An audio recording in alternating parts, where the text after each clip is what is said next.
Hi, I'm Darren Walker.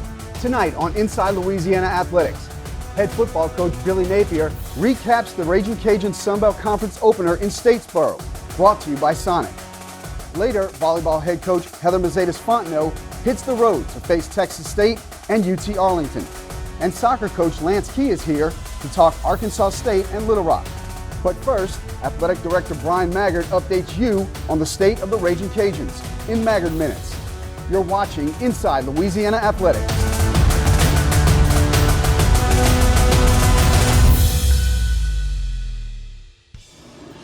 Hello Cajun Nation, this is Brian Maggard, Athletics Director for your Ragin Cajuns. The fall is upon us and the sports of volleyball, soccer, and football are well underway. Coach Napier and his squad are off to a great start, and we look forward to more exciting Sunbelt Conference play in the weeks to come. It's Ladies' Night with $7 tickets and many drink specials on Wednesday, October 9th as Coach Napier and the Ragin Cajuns football program take on Appalachian State. We need you there at Cajun Field to pack the house 40,000 strong. That will create the home field advantage we need to defeat the Mountaineers. Coach Lance Key has already surpassed last year's win total under his first year, and the soccer team continues to improve with great strides. And of course our volleyball team and their exciting matches held in EK Long. We need you there to support that program and make sure that every team that visits Lafayette has a really challenging time. Our men's and women's basketball programs will be hosting a fan jam on October 15th in EK Long. This event will kick off the basketball season, so to speak, with their first games right around the corner in the month of November. Be sure to order your season tickets now to watch these two exciting programs. Coach Mark Jeffrey and his men's tennis program just completed a very successful John Bro Tennis Classic where we hosted top 25 programs around the country here in Lafayette, Louisiana at Cajun Courts. This was a very successful event and one that is highly admired by tennis programs all throughout the country. Believe it or not, baseball and softball are already underway with their fall practices, and both programs will be hosting fall scrimmages and exhibition games to prepare for the upcoming seasons. I'm Brian Maggard, and go Cajuns. Coming up next, Billy Napier recaps the Ragin Cajuns Sunbelt Conference opener in Statesboro, brought to you by Sonic. This junior garlic butter burger is so juicy. The butter really brings out the flavor. Well said, Peter. You're kind of buttering me up. What did you do? You're just a really good friend. Thank you so much. Yeah. Grab a $2.99 junior garlic butter bacon burger with tots while they last.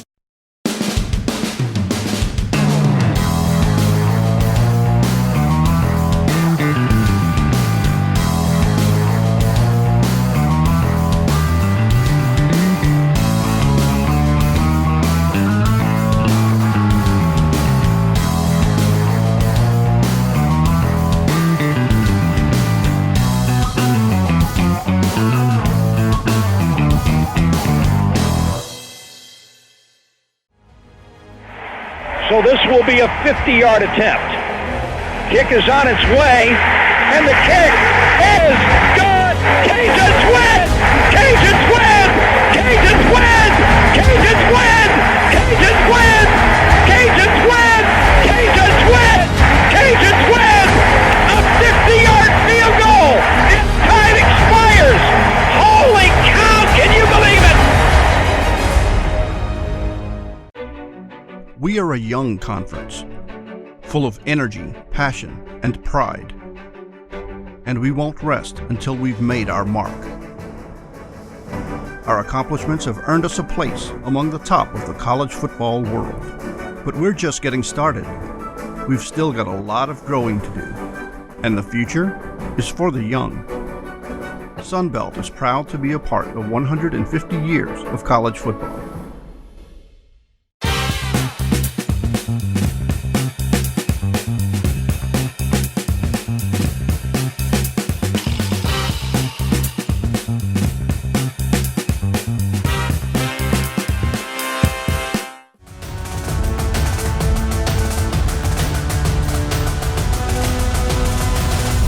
Welcome back to Inside Louisiana Athletics. The Louisiana Ragin Cajuns pick up their second big road win in a row, a 37-21 win in the conference opener over Georgia Southern. And here now to discuss that game and a lot more is the head coach, Billy Napier. Coach, it's 4 wins in a row for you guys. And yes, there are still some things that need to be fixed and corrected, but you're coaching off of a win. Yeah, we continue to get better. I thought we played our best game of the year. You can see young players developing. You can see some of these veterans playing their best football. I think in particular at critical times Saturday night, I thought some players really stepped up. And, you know, that was a tough place to play, difficult environment for our guys to find a way to win was a big deal. Georgia Southern does win the toss, and they choose to defer. So we take the ball in the opening possession and like a freight train go right through that defense, 5 plays, 75 yards. It only took 1:18 off the clock. And I thought it kind of set the tone for the entire game, not only showing everybody how quickly you could strike, but also how physical things were going to be. Yeah, no question. Right out of the box there, vertical A-gap run. Robert Hunt was dominant throughout the day, but in particular on that first play, really physical play. Got up off the ground, played with tempo. Big play to Levi there, great decision, and threaded the needle down the sideline to Bam. So then we continue to mix it up there and play with tempo and walked in pretty quick. Mm-hmm. Eagles answer with a field goal on their first possession to make it 7-3. A big horse collar penalty on the third down that kept that drive alive by Joe Dillon. But in his defense, I mean, he reached out and that's pretty much all he could get his hands on. Yeah, it really gave them, you know, that was one of the plays that led to the, you know, we're going to get off the field right there on third down. We got to be better decision makers. We kept giving them a few things there in the first half in particular, but certainly, you know, being able to stop them and make them kick a field goal, we call those 4-point plays. Mm-hmm. Big plays in the game, in particular in the first half. Second quarter now, the defense forces a punt, and Eric Guerra has trouble fielding it, and Georgia Southern recovers it deep in our territory, and they turn that into a field goal to make it 7-6. The offense answers, though, this drive a little bit more methodical. 10 plays, 75 yards for the score. The only short yard gain on the play was the 3-yard touchdown. The rest of the drive, you were picking up 6, 7, 9, 18. The offensive line really controlling the line of scrimmage. Yeah, I mean, I thought it was our best game up front. Certainly, we handled a lot of their movements and stunts that they ran very well throughout the game. I thought our staff really put together a great game plan. And Levi, you know, we mixed it up. We had balance and certainly kept them a little bit out of kilter throughout the game. The defense gets another stop, and Eric has trouble once again. This time, Georgia Southern recovers it on the 7, and 2 plays later, they make it a 14-13 game. Both of those punts, Georgia Southern had the win at their backs, and you watch the film, you can see Eric had a long way to go to get to those punts. Yeah, the first one in particular, it was a simple misalignment. You know, he was not only vertically misaligned, but also he needs to adjust. We've got 2 gunners over. We talked about anticipating a directional punt. So simple things like that, I think we can coach them better and help put him in position to have better success. So you get the ball back with 4:58 in the half. This is the 3rd week in a row now that you put points on the board just before half, and the 2nd week in a row that you're literally kicking a field goal as time expires. Huge momentum to take that into the half, up 17-13. Yeah, it was a big deal, and you really think about the 13 points that they have at that point. We'd given them everything they had. They only had 90 yards of total offense in the first half. So our defense did a good job in some critical situations, forcing field goals, you know, to create some momentum and get a field goal was big at the half. It's certainly a 1-score game, really tight game, and they got the ball to start the half. Yeah, our defense does exactly what you want coming out, a 3-and-out. Offense takes the ball over right there, and they construct a 11-play, 55-yard drive. You went for 4th down and 1 on 2 different occasions, once at the Georgia Southern 30, once at the 1-yard line, and Levi Lewis finds Jamarcus Bradley. But talk about showing that confidence in your team to pick up those 4th. Yeah, and really the 3rd and 6 call was a big play. You know, we called it a direct run on 3rd and 6, really good, well-executed run to make it 4th and 1. Went with some tempo there, got up off the ground, really executed that fastball really well. And then probably the play of the game, in my opinion, was the 4th and 1. Big play by Levi and Jamarcus there. Somewhat covered there Didn't execute it as well as we could have, but big play. I mean, you're talking about creating, making the guy miss, throwing it into a tight spot, and a really tough catch below the waist there by Jamarcus. Yeah, he really did thread the needle on that one. So it's 24-13 now. Georgia Southern does answer with a touchdown drive of their own and add a 2-point conversion to make it 24-21 as we head into the fourth quarter. But that would be a quarter that we would really own. First drive ends with a 19-yard touchdown run from Elijah Mitchell. And when you watch the video from the end zone shot, you see true freshman Osiris Torrance and senior Robert Hunt really just throwing some really key blocks to make that happen. Yeah, well executed, man. When they over-adjusted to the quick motion, Kevin Dotson actually picks up a backer plug. Great adjustment by Cybo. Pierce Meagle inserts on the safety. And Elijah really had patience there and accelerated at the right time. Big block by Brian Smith Jr. on the perimeter. But that was a huge play, and certainly a lot of players doing their job really well there. Georgia Southern does add a field goal, but the offense goes right back to gashing again. Gains of 9, 20, 32 yards, finishing with another Trey Regis touchdown. Yeah, had a couple concepts there we kept in our back pocket. Mm-hmm. Really well executed by the front guys, and Trey Regis was at his best. Certainly very decisive, really good footwork and eye discipline, and finished those runs and was hard to tackle. So great second level blocking by the perimeters on that possession and really throughout the day. Now, you touched on this earlier. The defense had another outstanding day, only 252 yards of total offense for a team that's known for putting numbers up. Yeah, I mean, that's what nobody's talking about right now. I think the reason we're at where we're at is because we made significant defensive improvement, covering better, tackling better, playing really well in the conversion downs, and forcing field goals in the red zone. So all of those things are what we talk about when we start talking how do we want to play defense here. And very impressed with Coach Roberts. Proud of those guys, how hard they worked, really had a really good plan. Players executed the plan. And I think we're going to continue to improve throughout the year. Jacques Boudreau was everywhere on Saturday. He had 12 tackles on the day and was just named Defensive Player of the Week. I mean, what can you say about that guy? Hard-nosed, blue-collar. Yeah, I mean, guys really had a great offseason, bigger, stronger. I think he's made tons of progress in terms of being a student of the game, his football IQ, formation recognition, run concept recognition. He's a great communicator. Really stepped up for us, been a great leader, and, I think well-deserved. And the people around him played well in this game. The defensive front really took on several blockers throughout, freed him up to make plays, and he made those plays when he got an opportunity. Boy, here comes the next one on the schedule. App State, not this weekend, but next Wednesday on the 9th of October. Finally getting the Mountaineers at home. This will be the first time, I think, in 4 games that they're coming here. But, new staff, but this team is still very good. Yeah, basically the same group of players coming back from last year, really veteran team. And I'll say this, I think this is a tremendous opportunity for UL and all Ragin Cajuns. I think this is a time where we can rally together, pack Cajun Field, really fill up the swamp and create an atmosphere for the entire country to see.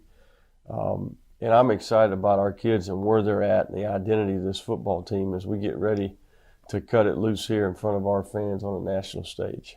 Yeah, each team with 11 days to get ready for this contest. And like Coach said, you need to pack Cajun Field for this one. So that'll do it. Thanks for the time. Appreciate it as always. Coming up next on Inside Louisiana Athletics, volleyball head coach Heather Mercedes-Fontenot.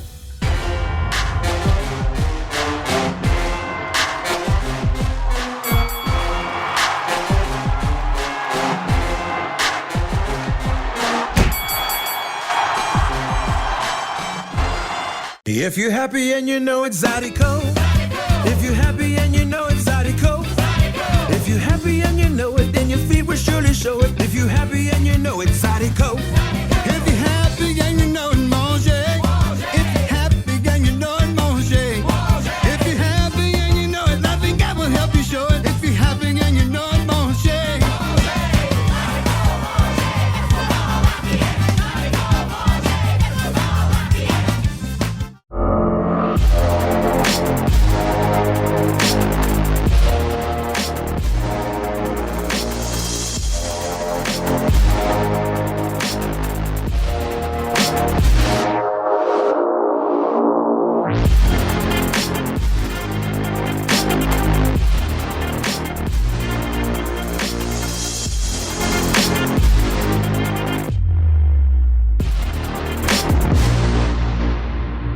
The Learfield IMG College Directors Cup, the highly recognized mark of distinction in college athletics across all divisions, both men's and women's sports. Follow your favorite team's pursuit for excellence in this prestigious annual award through thedirectorscup.com, USA Today, or L Directors Cup on Twitter. Learfield IMG College Directors Cup, the crowning achievement in college athletics since 1993.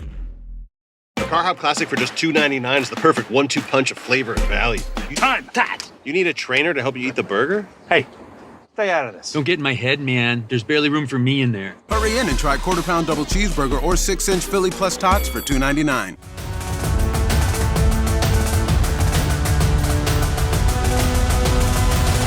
Welcome back to Inside Louisiana Athletics. Heather Mazetas-Fontenot, head volleyball coach, here to discuss their week on the road again, this time in Texas. You start the week at Texas State, a team that's won the Western Division the last couple of years. And you split the first two sets, but then in the third one, they kind of took over and took the match.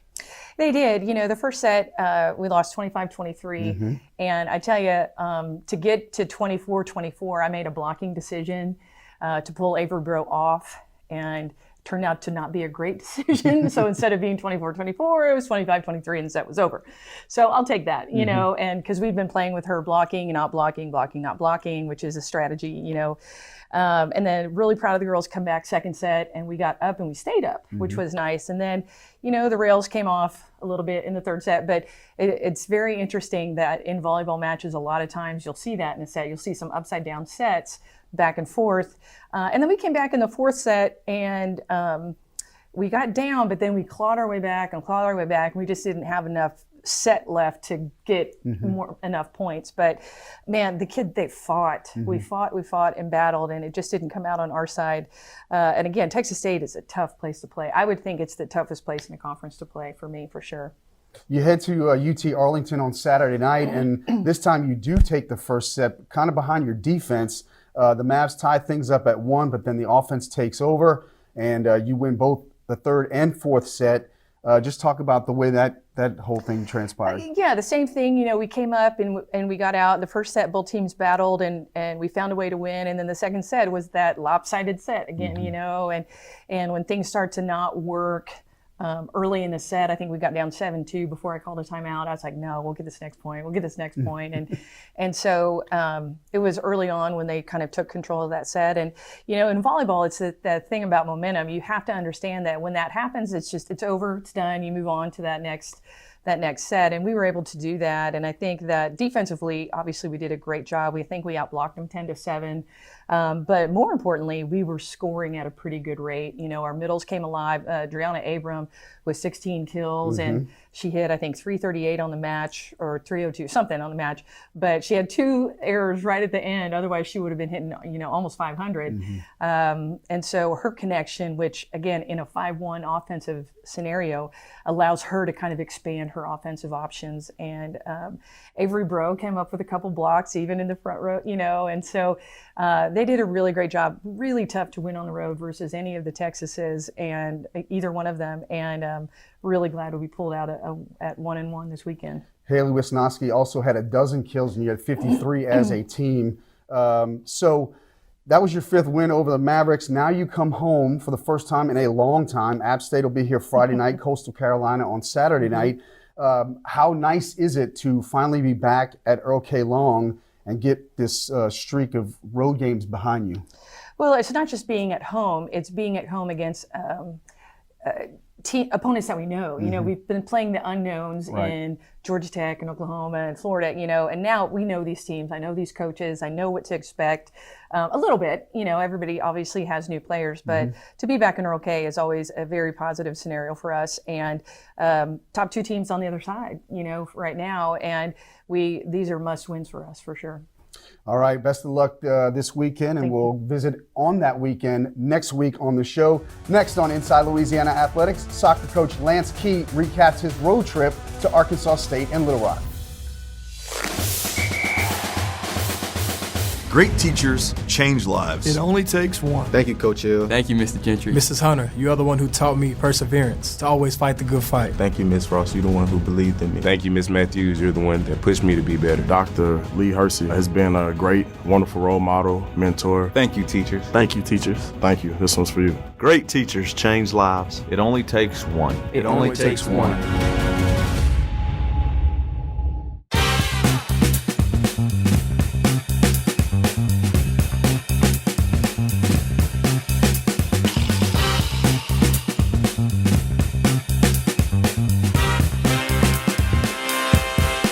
To perform, you need speed, skill, strength. With every muscle, every move, you push your body to reach its full potential. But sometimes you just can't push through the pain. That's when you know it's time to address it. So when injury puts you on the sidelines, trust us to get you back in the game. Lourdes Sports Care, the team behind your team.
So this will be a 50-yard attempt. Kick is on its way, and the kick is good. Cajuns win! Cajuns win! Cajuns win! Cajuns win! Cajuns win! Cajuns win! Cajuns win! Cajuns win! A 50-yard field goal! Its time expires! Holy cow! Can you believe it?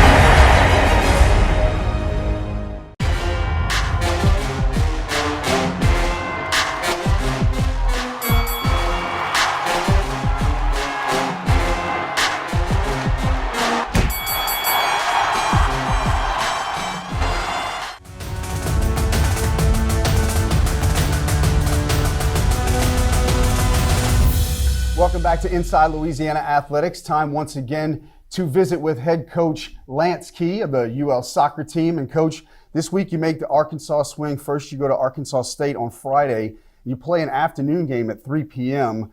Unfortunately, you come out on the short end of this one, a 1-0 game, and it was a penalty kick that you wound up losing on. And a dubious one at that. Mm-hmm. Still not quite sure how that decision went that way, but sometimes that's how the game goes, and, right. and you know, unfortunately, that performance and that decision was second worst on the day, only to our first half. We were not very good at all in the first half.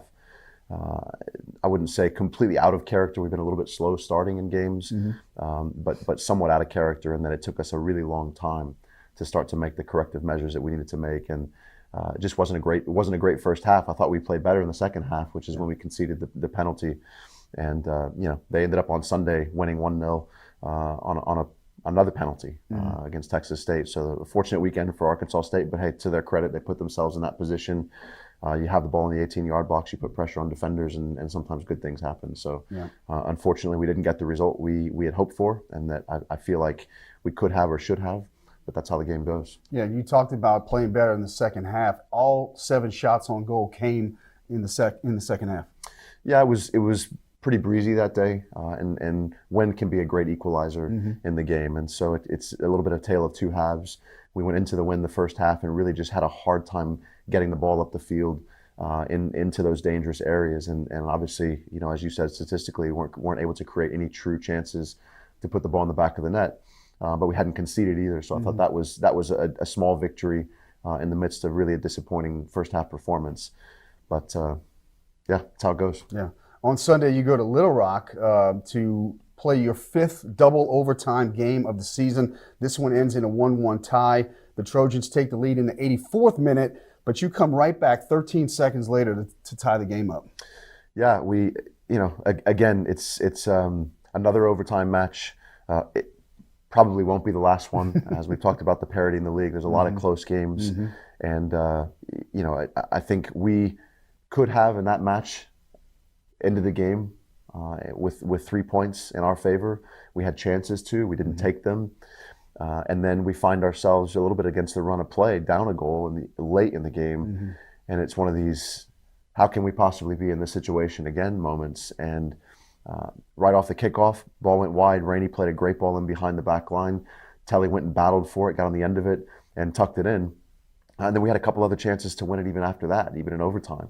And again, we have to be more consistent from one match to the next, from one half to the next, from one part of the match to the next. And we're 11 games in. I think it's reasonable enough time for us to have kind of grown into ourselves and our identity. We're just going to have to do a better job of putting consistent efforts together as a team. Senior goalkeeper Mackenzie Lee moved into 6th place on the school's all-time save list, and really one of those big saves came late in the game, keeping them from taking the lead. She made a couple of really good saves in the match yesterday, kept us in it. She's had to do that a few times, and that's part of our slow starts.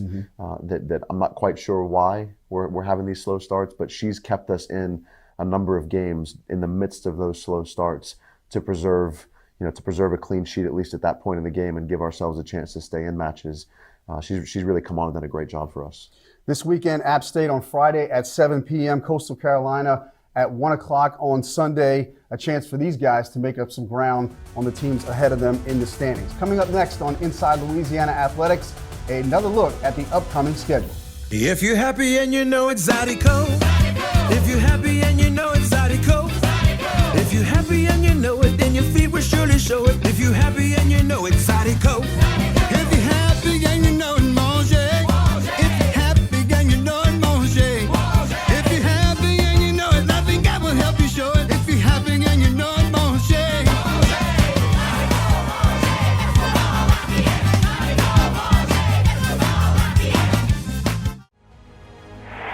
So this will be a 50-yard attempt. Kick is on its way, and the kick is good. Cajuns win! Cajuns win! Cajuns win! Cajuns win! Cajuns win! Cajuns win! Cajuns win! Cajuns win! A 50-yard field goal! And time expires! Holy cow! Can you believe it?